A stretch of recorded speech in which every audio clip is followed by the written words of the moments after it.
Salut à tous, nous sommes à Paris, à ma droite les jardins de Tuileries et à ma gauche le musée des arts décoratifs, et comme vous pouvez le constater, il y a du monde qui se bouscule pour aller visiter les pièces de ce lieu emblématique de la capitale française.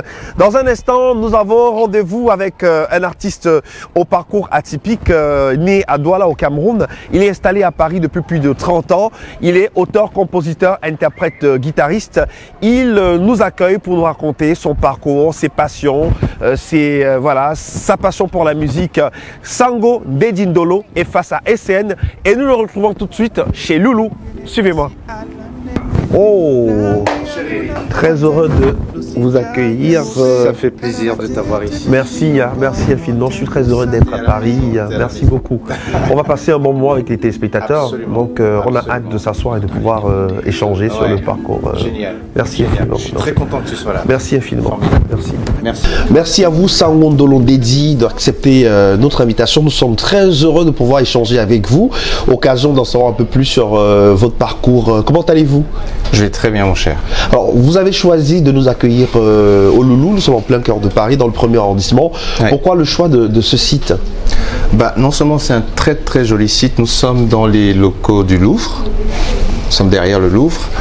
Le jardin est magnifique, je crois qu'on peut le voir. Et puis j'ai des très très bons rapports avec l'un des actionnaires principaux de cet endroit, Monsieur Gilles Malafosse, qui est un type extraordinaire.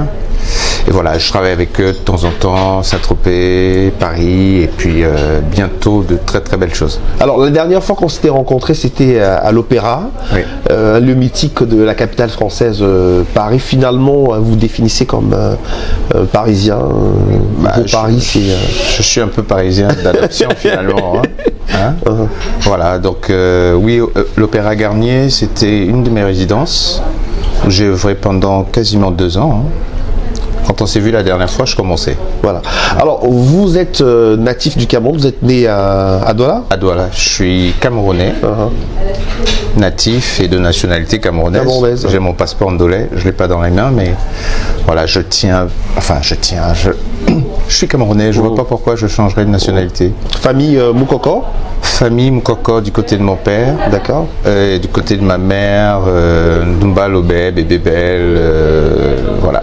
Nous sommes en plein cœur de l'ère culturelle Sawa. Oui. C'est un héritage aussi qui vous suit même à Paris. Oui, la culture Sawa est une culture très forte aussi. Absolument. Le Ngondo est venu à Paris, là, il n'y a pas très longtemps, je crois. Oui, enfin, je sais que tu ne me poses pas la question, mais je chante beaucoup en Douala parce que je tiens à notre culture, je tiens à nos langues. Et la meilleure façon pour moi de transmettre à nos enfants et même aux plus vieux qui aimeraient apprendre nos langues, c'est de chanter en Douala, et c'est facile parfois d'apprendre une langue par les chansons. Alors on va dire que vous avez eu beaucoup de chance parce que vous avez baigné dans cet environnement musical, dans cet environnement où le Douala est vraiment la langue qu'on parle au quotidien.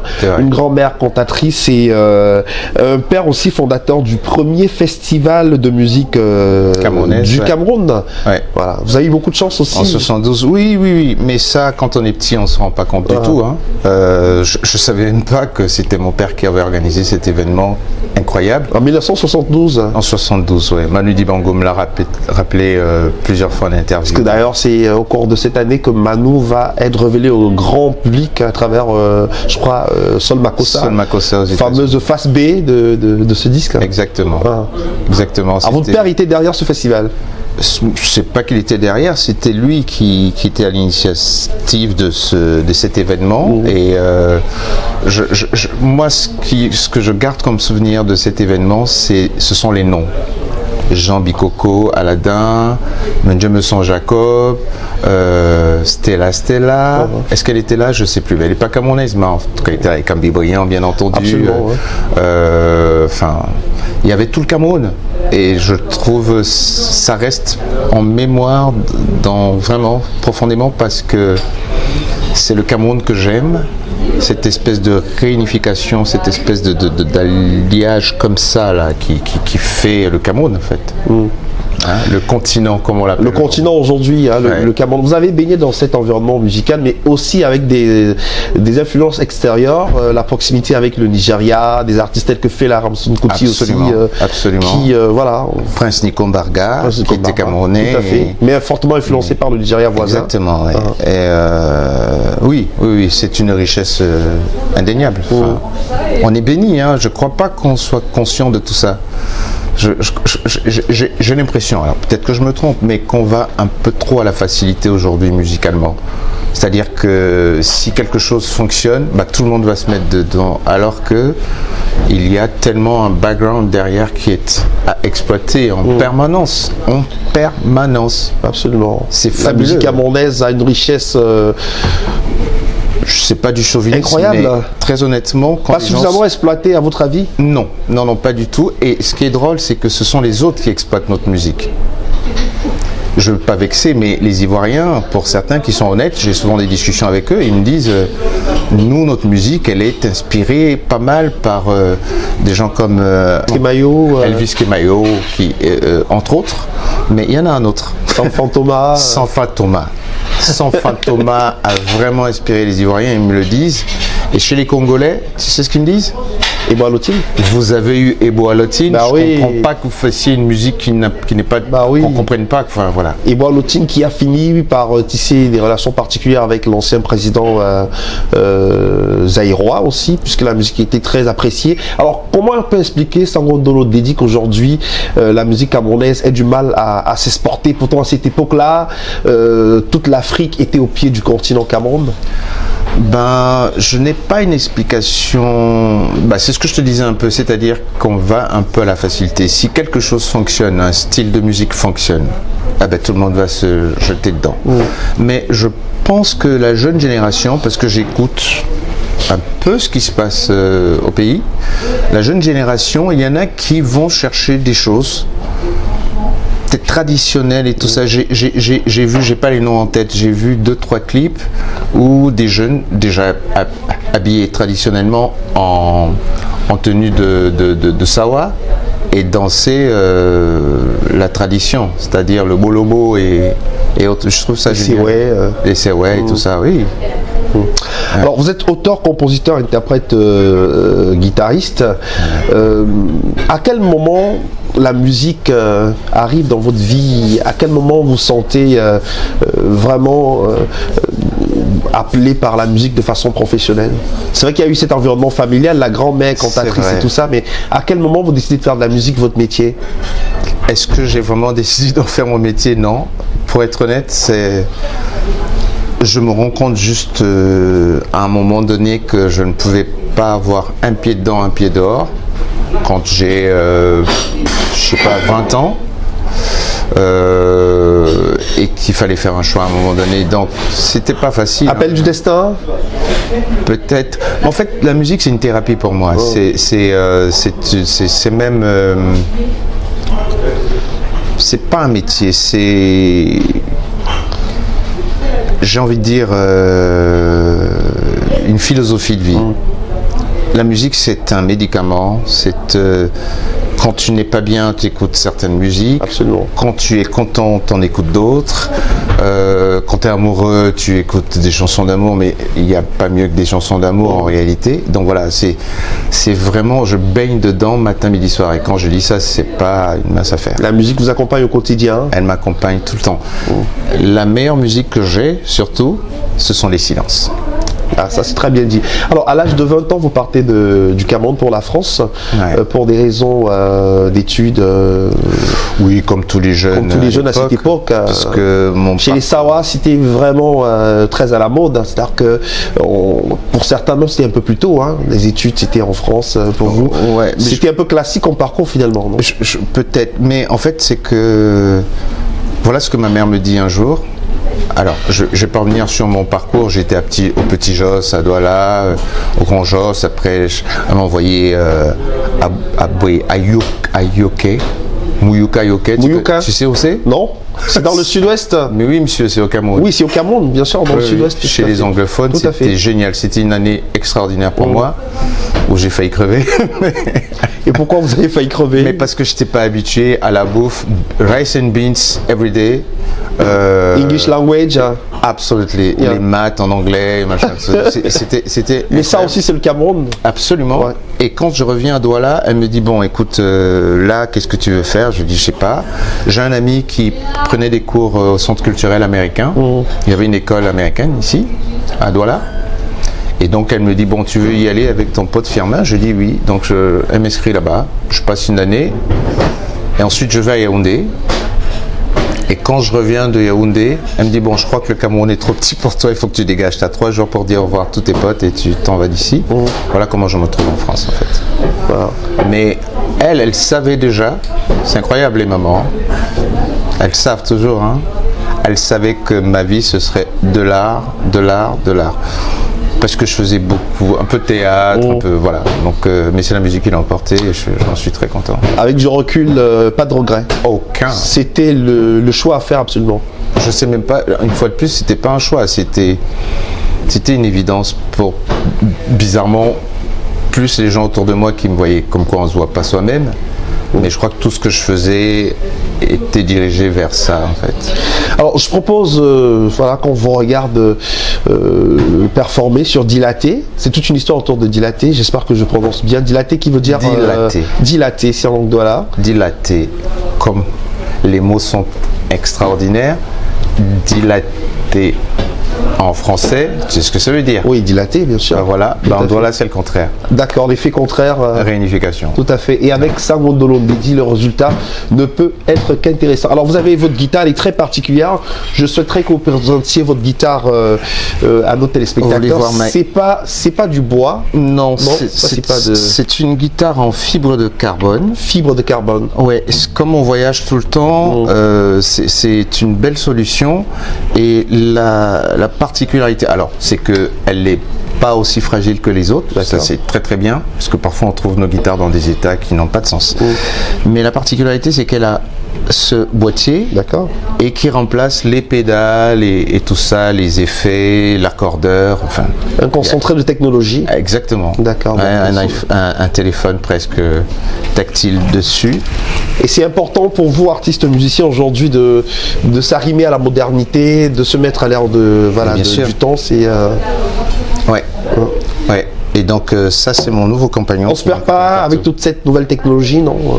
On réussit à garder l'essentiel? Oui, bien sûr, mais il faut suivre le truc. En fait, l'authenticité, moi j'y tiens beaucoup. Donc j'aime bien l'alliage de la technologie et du vrai, concret.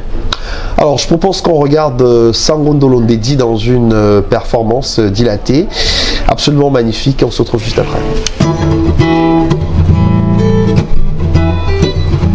Masao.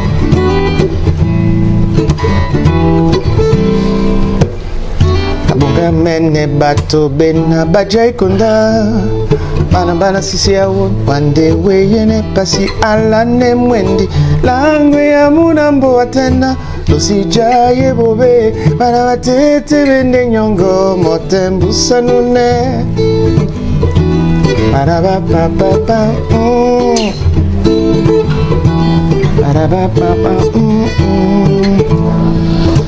Mba munambo watenge Yende epase wo Isi bena disu wejewa Kelinde tom seponda Losi chaye bobe Banabatete bende nyongo Motembu sanone Ikwale sona Ilate ponsongi nyasu Nari bumbe disi busawan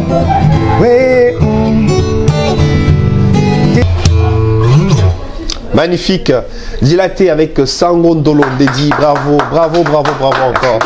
C'est un pur régal, mais il faut dire qu'au Cameroun, on n'a pas beaucoup de chance de vous voir sur scène. Vos passages sur les scènes au Cameroun sont, on va dire, c'est pas très régulier. Hein. Vous n'êtes pas beaucoup au Cameroun, Sangondolo Ndedi. Que se passe-t-il? C'est le désamour avec votre pays natal? Pas du tout. Pas du tout. Alors, j'ai pas envoyé de message. Invitez-moi. C'est aussi simple que ça. Invitez-moi à chaque fois qu'on m'a invité, je viens. Ouais. Donc voilà, vous savez ce qu'il reste à faire, inviter Sangondolo Didi. Alors tout à l'heure, on a parlé des influences, on a parlé de Prince Nikombarga du Nigeria, on a évoqué Ekambi Brillant.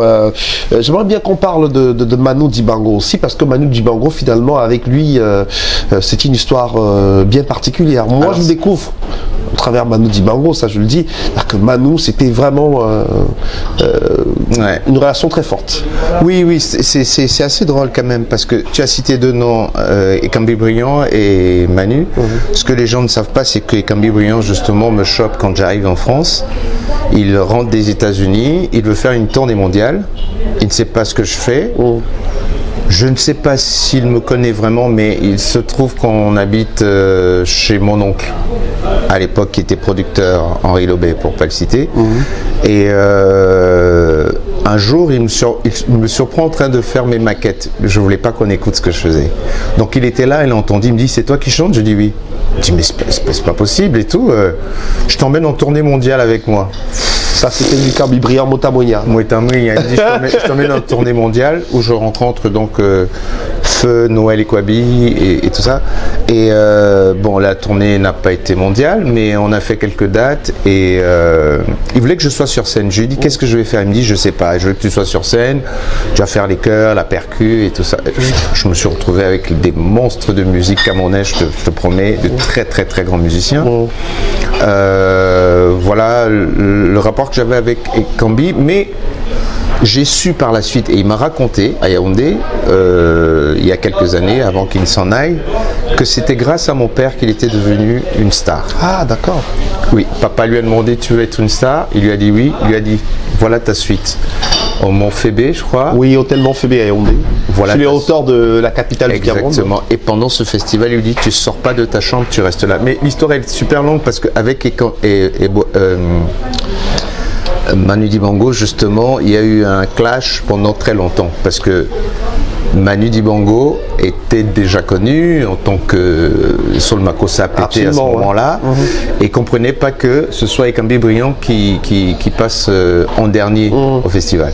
Bon, après ils se sont rabibochés, mais c'était un peu chaud. Manu Dibango et moi, on se rencontre ici. Papa me dit à l'époque, est-ce que tu peux travailler avec Manu? Je lui ai dit, écoute, je t'ai rien demandé. On avait un peu des rapports comme ça. Je t'ai rien demandé et puis voilà, je fais mon petit bout de chemin. C'était il y a longtemps. Et puis finalement, Manu, je rencontre Quincy Jones. Et Quincy Jones, super content, me dit tu es bantou, je suis bantou comme toi, enfin on tombe vraiment in love, un truc de fou. Il me dit j'aimerais qu'on fasse un album qu'on appellerait Bantu Something. Quand on parle de Quincy Jones, c'est le grand Quincy Jones. Le grand Quincy Jones, Mr. Q en personne, et je lui dis instinctivement comme ça, je lui dis si on fait un projet comme celui-là, ce serait bien qu'il y ait ton frère là. Et lui il a compris tout de suite que je parlais de Manu, c'est extraordinaire. Donc il me dit of course, bien sûr que ok. Et donc je reviens à Paris, je revois Manu par hasard en plus et on parle de ça. Tu sais ce qu'il me dit? Non. Il me dit oh c'est super, mais je veux d'abord écouter ce que tu fais. Parce qu'il ne connaissait pas ma musique. Personne ne connaissait ma musique à l'époque, j'avais pas sorti d'album, rien du tout. Je faisais mes concerts, je faisais mes soirées, mes résidences à Saint-Tropez, c'était ça mon truc. Et donc quand il écoute mon album, sérieusement, je pense que ça c'est mieux que des bénédictions presque. Manu m'a encensé comme pas possible, et quand Bébrillant a découvert ma musique sans savoir que c'était moi, pareil, il m'a fait le même truc. Donc du coup Manu et moi on avait de très bons rapports. Alors le fait qu'il était pote avec mon père aussi, je pense que ça a joué peut-être un tout petit peu, mais il avait cette particularité, tonton Manu, c'est que il aimait pas les fleurs gorneries parce que tu es un tel et machin, non, il aimait pas ça. Donc c'était ma musique et ma personne qui l'intéressait. Et il m'a fait de jolis cadeaux quand même, hein. Il m'a fait jouer à Roland Garros, je devais inviter pas mal d'artistes, notamment Blick Bassi entre autres, et on était nombreux. Et j'ai ouvert pour lui au Grand Rex Quand même. L'un de ses derniers grands shows qu'il a fait. D'ailleurs, ce jour-là, il m'a dit, orchestre symphonique, il me dit, c'est bon, et j'ai ouvert pour lui. Donc, on avait d'autres projets, il préparait un album juste avant qu'il ne parte. Il était toujours habité de musique, ce monsieur, vraiment un musicien. On avait de très très bons rapports. Est-ce que vous avez d'autres artistes musiciens de la sphère camerounaise avec qui vous avez des rapports aujourd'hui, avec qui vous échangez, la jeune génération aussi Tout à l'heure vous parliez de Blick Bassi. Oui, Blick est ici. Alors Blick il bosse beaucoup. Bizarrement on se voit moins depuis qu'il vole très très haut. Mais je peux comprendre, il doit être saturé de boulot, ça c'est normal. Ce serait bien, ouais, que Charlotte Dipanda, on se voit de temps en temps. Guy Sanguet, c'est mon pote, je l'ai eu au téléphone tout à l'heure. Étienne Mbappé, on se voit pas beaucoup, mais je sais qu'il fait ces choses. Moi, j'ai envie de dire une chose, c'est que, voilà, justement, une chanson comme Dilaté, c'est pas pour moi que je l'écris, c'est que, une fois de plus, c'est un cri. On a besoin d'être vraiment ensemble pour être puissant. On ne peut pas être des petites puissances de gauche à droite. C'est ce qui se passe. Est-ce que c'est pas un vœu pieux, par exemple, lorsqu'on observe un peu l'univers musical camerounais, on a l'impression qu'il y a beaucoup d'individualisme, chacun de son côté, chaque artiste évolue dans son couloir. Absolument. Est-ce que vous ne rêvez pas un peu? Est-ce que vous n'êtes pas... Non, pas du tout. Pas du tout. Ça va arriver. Parce que si moi je pense ça profondément, je suis sûr et certain qu'il y en a d'autres qui le pensent. On n'arrive peut-être pas à se connecter. J'ai commencé à le faire un peu. C'est-à-dire que j'appelle des artistes, je discute. Il y a Ruth Koto. Bien sûr que je connais, oui. Ruth Koto, avec laquelle j'ai des très très bons rapports. J'aime beaucoup cette jeune femme, elle a une très jolie voix, elle a de l'énergie à en revendre. J'aimerais qu'elle participe dans un projet, mais c'est un tout petit peu compliqué parfois, effectivement, parce qu'une fois de plus, chacun est dans son projet, et ce serait topissime de réunir les artistes, pas faire juste une chanson. C'est-à-dire que quand on a un compositeur qui est bon, il ne peut pas chanter tout ce qu'il fait comme chanson. C'est bon de composer pour les autres, c'est bon d'échanger. On ne peut pas être au top tout le temps. Je ne le dis pas qu'avec les artistes camerounais. Hein. J'ai plein d'amis ici, je ne vais pas citer les noms, mais j'en connais plein. Premier album, super. Deuxième, super. Troisième, tu sens que on commence un peu à tourner en rond. Il y a des compositeurs autour. J'ai parlé avec un artiste qui s'appelle Patrice, qui était mon producteur à un moment.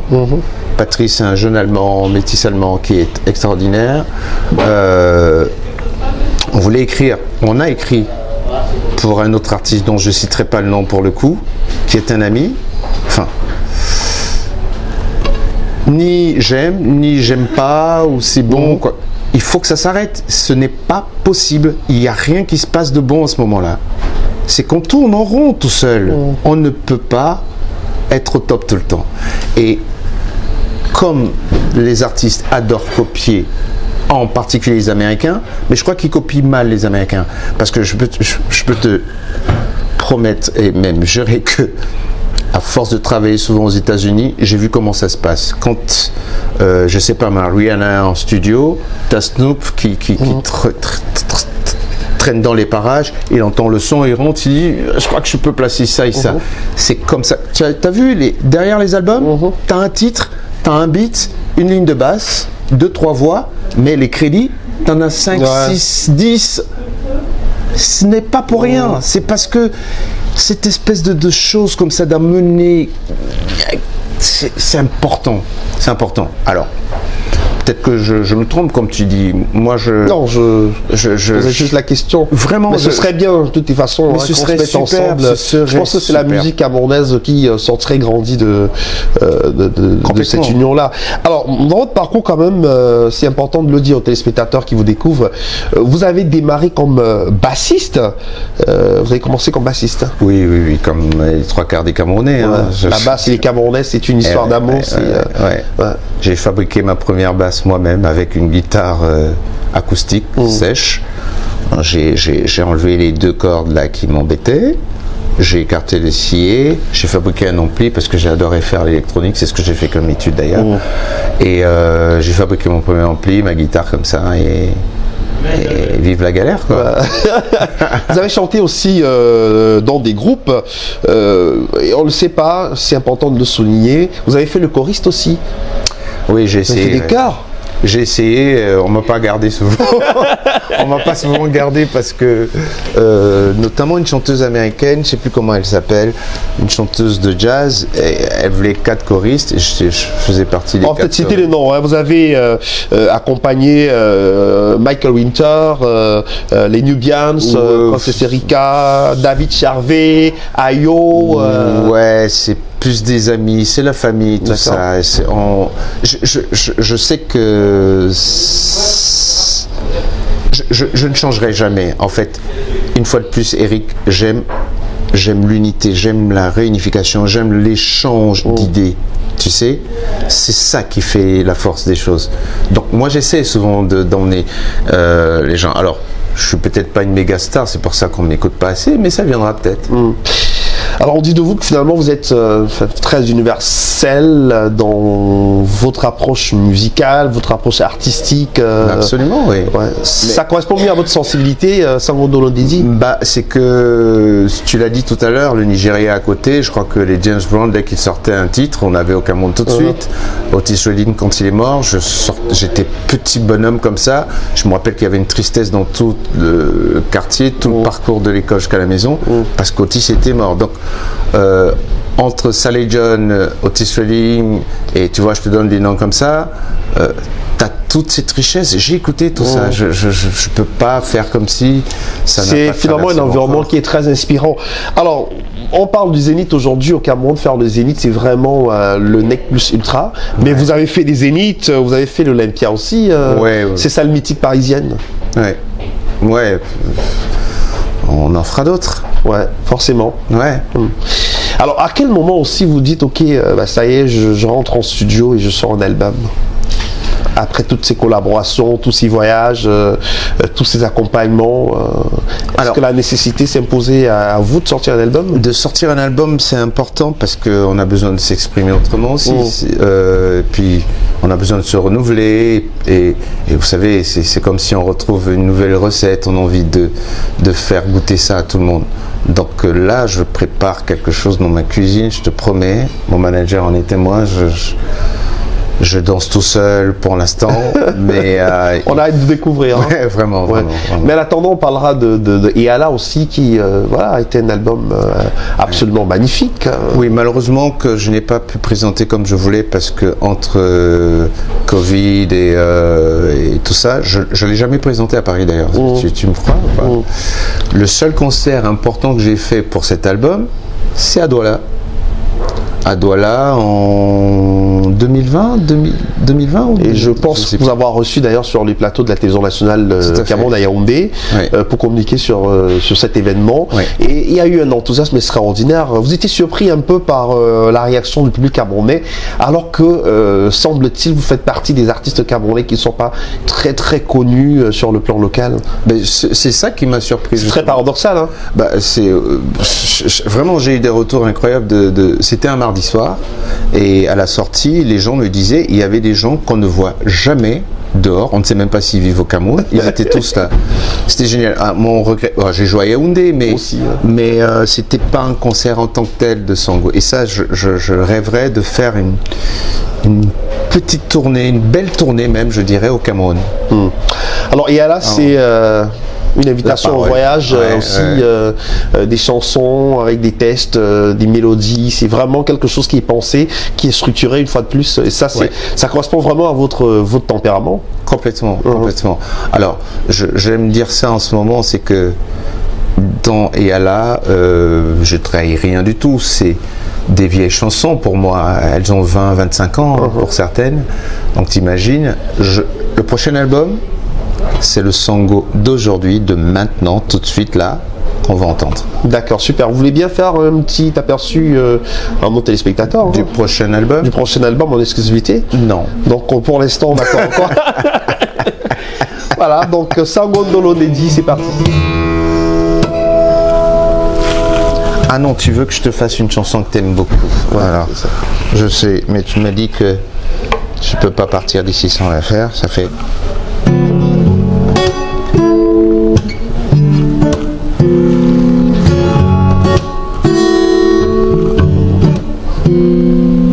Bamona luma bende na tete nyangum oposunga ba bena bapimbe di baby ni peto lambu.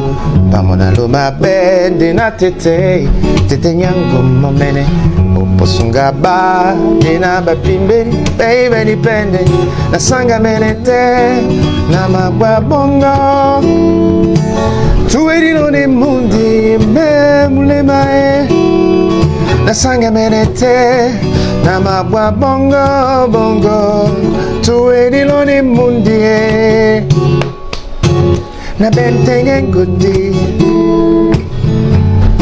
seto dipa lamdumbu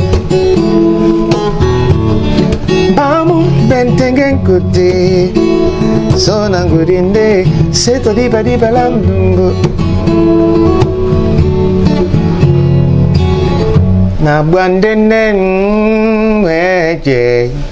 Woody, oui. C'est devenu un classique, hein. Merci, merci infiniment. Et je sais qu'en ce moment, ceux qui nous regardent applaudissent. Voilà, on s'incline devant le talent. Vous entendez une voix dans Woody? Oui, une voix féminine. Oui. C'est Valérie Bellinga. Ah, Valérie Bellinga. Oui, une très grande chanteuse camerounaise, vous connaissez. Bien sûr que je connais Valérie Bellinga, voilà. Qui malheureusement ne mérite pas toute l'attention qu'elle devrait, enfin une artiste de sa dimension à mon avis. Ça fait des années qu'elle est dans l'univers musical. Valérie Bellinga, nous vous embrassons bien fort, hein. Allez, bisous à vous. Non mais il y a des belles choses. Alors Woody, je le disais tout à l'heure, c'est finalement un classique, hein. C'est-à-dire que pas de performance de Sango Dolo dédié sur scène sans Woody. Ça vous colle à la peau. Oui, apparemment, ouais. En même temps, c'est le premier single qu'on découvre de moi, donc je comprends. C'est drôle parce que ça s'est fait naturellement, hein, j'ai envie de dire. Les réseaux sociaux, là j'ai vu la puissance des réseaux sociaux à ce moment-là, avec le relais des gens comme toi, Eric, faut le dire. Avec grand plaisir, je veux dire que c'est important de pouvoir accompagner ce qui est bon, ce qui est beau. Absolument. Je propose qu'on regarde un clip aussi, hein, absolument magnifique, qui parle d'amour, parce que finalement vous, dans toutes vos chansons, c'est l'amour. Je m'appelle Ndolo en même temps. Voilà, Sango Ndolo Ndedi, c'est Sango Ndedi Ndolo, c'est dans ce sens-là. Sango Ndedi Ndolo, ouais. Voilà. Alors c'est Njaweno. Njaweno. Ça veut dire quoi Njaweno? Bah qui tu es pour moi en gros. Voilà. Donc une très belle mise en scène. Ouais. On regarde et on se retrouve juste après.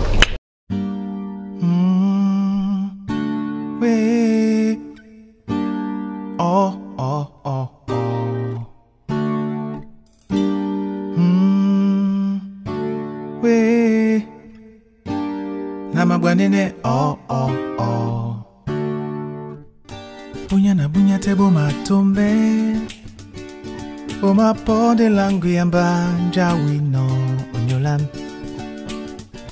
Ponda te ima tombe Ima pode bisemba Njawino onyolam Dololongo Dibie longo Sibise longo la mulemana Wedisane wa mowino Nabatu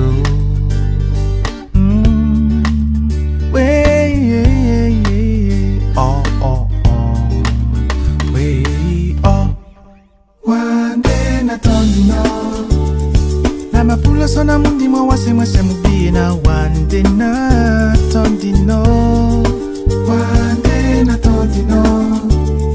Namapula sona mundi mwa wase mubina wande na tondino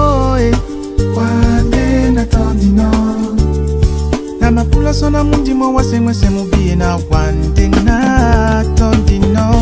Voilà donc Sango Ndedi Ndolo. J'espère que cette fois-ci j'ai respecté. Tu l'as dit comme un bon savoir. Alors, avec du recul aujourd'hui, vous êtes fier de ce que vous avez accompli. C'est vrai qu'il y a encore beaucoup de choses à. On parlait des projets à venir et tout ça, mais si on fait un bilan un tout petit peu de votre parcours musical, artistique. Est-ce que oui, je suis content de ce que je deviens et c'est ma grand-mère qui disait qu'on apprend tous les jours et vraiment c'est très vrai. Je découvre des choses tous les jours, des nouvelles façons de faire, On évolue tout le temps. De nouvelles techniques. Voilà, de nouvelles approches, comment aborder les choses. Mais je reviens à quelque chose que je te disais tout à l'heure. Être ensemble, c'est vachement important. Il y a des collaborations qui se font, hein. J'écoute ce qui se passe, c'est superbe. Il y a un garçon que j'aime beaucoup. J'aime sa façon d'être, son état d'esprit, c'est Loco. Ah oui, Loco, le jeune Loco, bien sûr, tout à fait. Ouais. Je l'ai vu à Paris il y a quelques mois. Il s'avère qu'on est né le même jour d'ailleurs. Ah ouais? Le 8 mai, ouais. 8 mai. C'est un taureau comme moi. Ouais. Je comprends son état d'esprit. Ouais. Moi aussi je suis taureau, mais plutôt 26 avril. Donc, ok. C'est ça. Donc, je comprends ta gentillesse. Donc oui, Loco, c'est vraiment la nouvelle génération. Oui. Et apporte vraiment un son nouveau, un son frais dans l'univers musical camerounais. Sans bousculer quoi que ce soit, sans crier. Il y en a d'autres, hein, je connais pas tous les noms, mais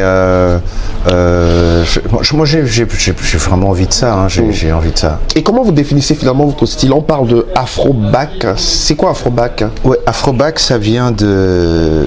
C'est Célia des Nubians. Qui un jour elle vient à la maison, j'étais en train de justement de sélectionner les titres pour cet album. Elle écoute ça. Elle me dit mais c'est de l'afro-back que tu fais. Quand j'ai entendu back, j'ai fait il se passe quoi avec back? Elle me dit non, back, retour. Back to the roots. Ouais, je dis ah ok, ça me parlait parce que on a appelé ma musique du Sango Style depuis des années, hein, parce qu'on n'a jamais réussi à mettre un nom. C'est notre regretté frère Amobé Mévégué qui disait que qui disait que j'étais le prince de la pop africaine. Donc chacun met un peu le titre qu'il veut à cette musique. Moi ce que je sais c'est que c'est de la musique, ça c'est sûr. Maintenant les titres chacun en fait ce qu'il veut en réalité. Mais c'est finalement aussi la somme de toutes vos rencontres, de toutes vos expériences de vie, expériences artistiques aussi. Absolument. C'est tout cela qu'on ressent dans vos productions musicales. Absolument. Moi je veux aller, enfin je veux aller, j'aimerais faire de très très grandes choses. Il y a des collaborations que je suis en train de préparer. Je ne trahis rien de particulier, mais il y a des gens comme Lenny Kravitz que j'aimerais inviter dans mon album. Ça c'est un univers musical complètement différent. Vous ne vous fixez finalement pas de limite pour vous la musique. Mais non, mais j'ai joué du hard rock quand j'étais petit en tant que bassiste. J'avais jamais écouté, enfin si j'écoutais avec mes potes français à l'époque au Cameroun, mais dans ma tête j'étais pas là, je vais jouer du hard rock. Donc quand je suis arrivé ici, j'ai joué du rock, de la pop. Ça enrichit tout ça. J'écoute de la musique classique pas tout le temps, mais j'ai des périodes où j'en écoute pas mal parce que ça me repose déjà. Et puis mélodiquement, c'est fabuleux. On t'amène d'un univers à un autre, de la tristesse, de la joie. Et j'aime ça. Dans la musique moderne d'aujourd'hui, tu retrouves ça. On joue avec toutes les émotions. Oui. C'est pas forcément les violons ou quoi que ce soit, parce qu'il y a des instruments de chez nous avec lesquels on peut faire de très très grandes choses aussi. Et moi, j'aime le mélange de ça. J'aime vraiment le mélange. On est métissés, mon cher ami. Absolument. Mais vous aussi, c'est très authentique. On est en train de parler français, là. Tout à fait. Moi, j'aurais aimé cette interview en Douala. Justement, en parlant du Douala, parce que ce qui est impressionnant chez vous, Sango Dedindono, justement, c'est cet attachement à la langue Douala. Vous êtes parti du Cameroun à l'âge de 20 ans, vous êtes parisien, alors que vous, vos rendez-vous, c'est que dans des coins chics de Paris, c'est vraiment, voilà, vous êtes parisien, vous assumez totalement cette appartenance à la grande ville de Paris, mais vous êtes resté très connecté à vos racines, à vos origines, vous chantez en Douala, vous avez exploré des univers musicaux complètement. Tout à l'heure on parlait de Lenny Kravitz et tout, mais le Douala reste quelque chose de... Est-ce que c'est parce que c'est une langue qui dégage finalement une belle sensualité, une belle musicalité? Est-ce que c'est... Elle est très belle. Plusieurs facteurs. Vous savez, parfois je vois des artistes qui vont, quand ils ont un succès, ils vont aux États-Unis se battre avec les Beyoncé, ils sont dans leur territoire, ils sont dans leur langue, ils sont dans le jeu de leur truc. Moi, le Douala, c'est mon territoire, frère. Et là-dessus, moi, je veux emmener les gens. Je veux emmener Lenny Kravitz, Bono à dire des mots en Douala, un refrain. Mais ce serait magique. C'est ça qui fait qui fait cette espèce... Le monde est métissé. Absolument. On ne peut pas revenir en arrière. C'est comme ça. Donc, la question que tu me poses, j'espère qu'on va la poser à un Français qui est né au Cameroun, qui a grandi là-bas. D'ailleurs, il ne va pas parler Douala forcément. Je suis sûr que non. Pourquoi est-ce que j'oublierais ma langue? Et ça, moi, ça me rend furax. Alors, effectivement, quelqu'un m'a dit un jour, ouais, mais Sango, t'es vachement à cheval là-dessus, il faut garder ses langues et machin. Est-ce que tes enfants parlent? Mes enfants ne parlent pas, c'est vrai. Il y a des raisons à ça. Chacun a ses raisons à chaque fois. Mais ce n'est pas pour autant que je vais dire, bon, ok, puisque... Eric, c'est pas normal d'être à Douala, dans une famille. Douala, avec des enfants qui sont nés là, ils ne sont jamais sortis du territoire, même pas allés à Yaoundé. Ils ne parlent pas Douala. Ils ne parlent pas Douala, ils parlent un français approximatif avec des mots stupides. Je suis désolé de dire ça, vraiment, moi ça me rend en colère. Parce que par la suite, ce sont les mêmes gamins qui vont reprocher à leurs parents, certainement en disant, ouais, mais tu m'as pas appris à parler Douala et tout. Mon fils m'a dit un jour, il est rentré, ils m'ont regardé comme ça, j'ai dit, qu'est-ce qu'il y a? Il me dit, j'étais avec un ami, je crois qu'il est polonais, je sais plus, et il parlait avec son père, on ne comprenait pas, il rigolait et tout, on ne sait pas de quoi il parlait, peut-être qu'il se moquait de nous, je ne sais pas. J'aimerais tellement faire ça. Mais oui, mais il faut y aller. Enfin, il faut que nos... C'est la base de beaucoup de choses. C'est la culture, tu parlais du Ngondo tout à l'heure. Le Ngondo, si tu ne comprends pas le Douala, tu ne comprendras pas ce qui se passe vraiment. Tu vois Absolument, parce que la langue véhicule les valeurs. Mais bien sûr, et moi, je pense qu'il y a une espèce de... Je ne veux pas dire complexe, parce que non, mais on ne peut pas abandonner complètement sa nature pour en avoir une autre. Ça ne fonctionne pas. Mais comment vous faites pour garder cette humilité-là? C'est-à-dire que se produire en spectacle privé devant des artistes tels que Jay-Z, Beyoncé, Quincy Jones, Tina Turner, Bono, et rester tel que vous êtes? Parce que vous savez que les Camerounais, le continent, nous, voilà, nous sommes un peu très fiers, très vantards. En plus, vous êtes sawa. Je ne suis pas dans les clichés, mais je veux dire que comment vous arrivez à garder cette humilité? Parce que voilà, Sango Deli, on en parle comme ça, mais je veux dire que c'est quand même des noms qui font rêver plus d'un artiste, mais vous restez égal à vous-même. Est-ce que c'est l'éducation que vous avez reçue de vos parents? Est-ce que ce sont des êtres humains? Ce sont des êtres humains, n'est-ce pas? Oui, bien sûr. Ah ben voilà. C'est aussi la réponse est simple, mais dans les faits, ça paraît pas aussi simple, Sango. Pour moi, ce n'est pas très compliqué, même pas du tout. Tu sais, justement, il y a quelqu'un qui m'a demandé ça, est-ce que c'est une interview, je ne sais plus. Je joue au Club 55, à l'époque, il y a longtemps, et il y a Jay-Z et Beyoncé qui sont là, donc on joue pour eux aussi. Beyoncé chante tout le répertoire avec moi, parce que je chante beaucoup en anglais, bizarrement aussi, tu vois, comme quoi. Ouais, le répertoire américain, la soul, on a baigné dedans, les Marvin Gaye et tout ça, forcément. Et elle était tellement enjaillée qu'à un moment, je lui ai dit, bon, tu sais quoi, je vais te faire un cadeau. Je suis allé dans ma housse de guitare, j'ai un single qu'on ne connaît pas du tout au Cameroun, qui s'appelle Preuve d'amour. Preuve d'amour. C'est un titre qui est sur les réseaux, hein, pour le trouver. Et ben, je lui ai signé un autographe. Je ne sais pas si elle a écouté, si elle a gardé ou quoi que ce soit, mais j'ai fait ça. Parce que c'est un échange. C'est très normal, en fait. Ce n'est pas parce qu'on n'est pas connu qu'on... Je crois que les gens ont une mauvaise vision d'eux-mêmes parfois. Très honnêtement. Je peux admirer quelqu'un parce que j'aime sa musique, parce que j'aime la personne, mais je ne vais pas commencer à me faire tout un cinéma parce que c'est la méga star qu'on suit et quoi que ce soit. Je sais profondément qui je suis. Alors tu parlais d'éducation, forcément il y a l'éducation qui joue là-dedans. J'ai été habitué à rencontrer des gens d'un niveau incroyable depuis tout petit, aussi bien des hommes politiques que des artistes et tout le reste. Tu as bien compris ça. Donc, bien sûr. Honnêtement, j'admire les gens, il y a des gens que j'admire. Et Boalotine, à l'époque, quand j'étais gamin, c'était mon oncle. Mais je ne l'ai jamais dit aux gens, parce crois qu'il y a un lien familial, tu connais les Sawa. Hein. Mais je ne l'ai jamais dit parce que bon, quand on est gamin, on est un peu dur, c'est très bien. Et j'ai eu la polio quand j'étais petit. J'ai grandi avec ça, je vis avec ça. Tout va bien, hein, tout va très très bien même. Mais alors, on m'appelait déjà les boilotines parce que je boite un tout petit peu. T'imagines si je disais aux gens que c'était mon nom. Mais c'est pas les boilotines que j'appréciais en tant que telle parce que ma mère l'appelait la grande gueule. Elle se cachait d'ailleurs quand il venait à la maison. Mais artistiquement, c'était, tu vois, c'était très très très très très haut. Quand tu écoutes encore aujourd'hui, on se dit que c'est vraiment des artistes de talent, des artistes, c'était des génies de toutes les façons. Mais bien sûr, il y en a un que j'aimerais citer parce qu'il n'est plus là. Bébé Manga, Charles Lembe. Charles Lembe. Ouais. Tu connais D'Angelo? Tu vois D'Angelo, l'américain?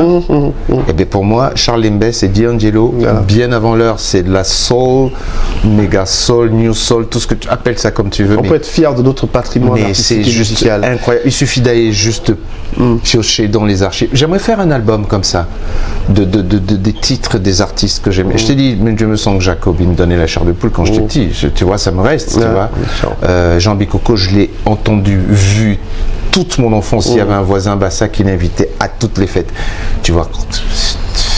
On va être fiers de notre musique. En tout cas, merci beaucoup Sango Dedindolo d'avoir accepté notre invitation. Voilà, donc au Loulou à Paris.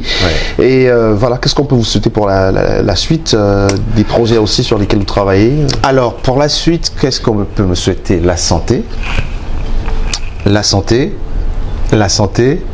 Et la santé. Et la santé, c'est ça. Et c'est ce que je te souhaite parce que si on est en forme, bah, tout le reste, on peut le faire. Tout à fait. Merci beaucoup. Alors, on va peut-être se quitter avec. On va abuser un peu de votre présence. Hein. C'est pas tout le temps qu'on a la chance de vous avoir sur un plateau de télévision. Non, c'est avec plaisir. Donc, vous allez faire ce que vous savez faire le mieux avec votre guitare. Et ça nous permet de remercier les téléspectateurs qui nous ont si bien accueillis. C'était bien sûr Sango Dedindolo face à ECN. Merci aux éditions Sopi Prod et leur Sopi pour la logistique. On se dit à très bientôt avec un autre invité. On se quitte bien sûr avec notre artiste le Douala parisien. Voilà, donc il assume cette double identité complètement. Voilà. Merci, à bientôt. Donc ce titre c'est Angel qui se trouve dans l'album.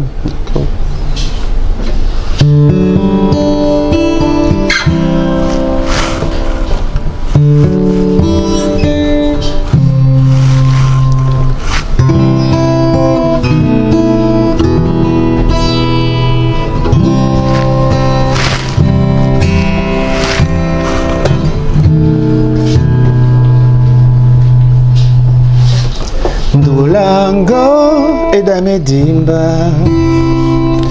Diba iwo keni wala miti Nongele na wamo mongele mba Nato weninde wino wina wenemba Bikwadi basu bedia penya Denemba kina wamo menemba wo Uponyo telembana wamo winde londo Osima wana per Dendo langwe dianginya wasewan Hey Nalaki sanena Angel dingelewa Itonewa umbasan mandola mulima mongo Labiena wa periwai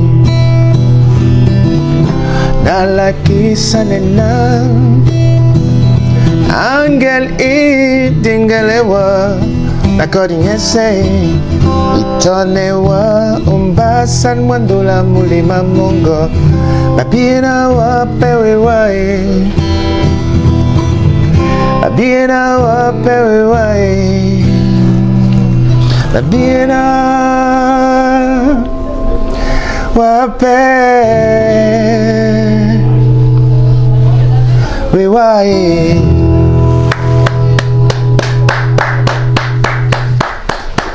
Nassom Zita. Oh, Mané Nassom, moi, Eric. Merci infiniment pour ce moment de partage, de bonheur. Merci. Awate ima ponde bisembanja we know dololongo dielongo si biselongo la mulema na we disane wa moweno na batu ya na ya bisona wa di bendolo ndolo ndolo ndolo ndolo wande na tondino ma pula sona mundi mo wase mo se mubi na wande na tondino